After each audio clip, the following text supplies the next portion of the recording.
presented by Lovely Film Production.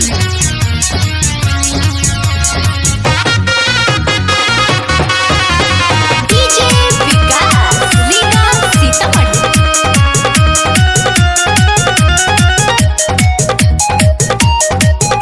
आप सुन रहे हैं अमित पटेल की आवाज में। चाहे न केहू दुनिया में हमके उनका इतना बेटा चाहे न केहू दुनिया में हमके उनका इतना बेटा। अरे चाहे न केहू दुनिया में हमके उनका इतना बेटा। उठा लाली से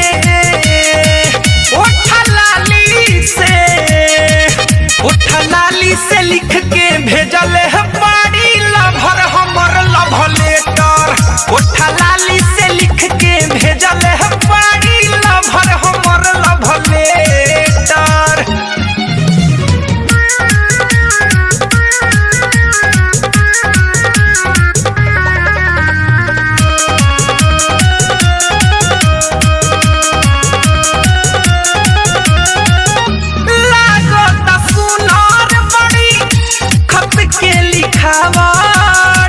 नीचवा में लिखले बाड़ी नींद नहीं खेआवत, नींद नहीं खेआवत।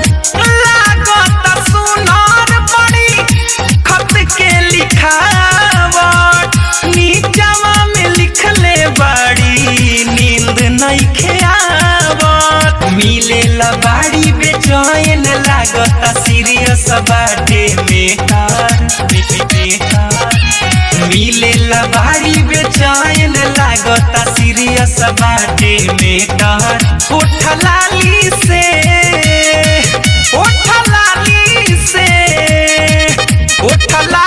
लिख के भेजल है बाड़ी लभर हमर लव लेटर। उठा लाली से लिख के भेजल है बाड़ी लभर हमर लव लेटर।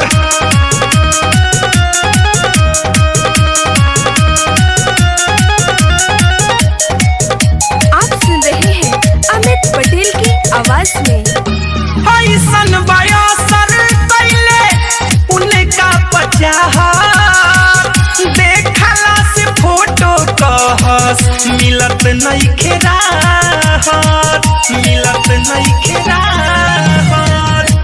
ऐसन बयासर कैले उनका पचाहत। देखला से फोटो कहस मिले नारा। तेरा दीवाना अमित ला खोलले बाड़ी दिल के सेटर। गुड्डू दीवा कर अमित ला खोलले बाड़ी दिल के सेटर। उठा लाली से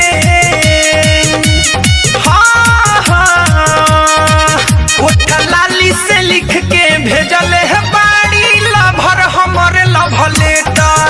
उठा लाली से लिख के भेजल है बाड़ी लभर हमर लव लेटर। चाहे न केहू दुनिया में हमके उनका इतना बेटा। अरे चाहे न केहू दुनिया में हमके उनका इतना बेटा। उठा लाली से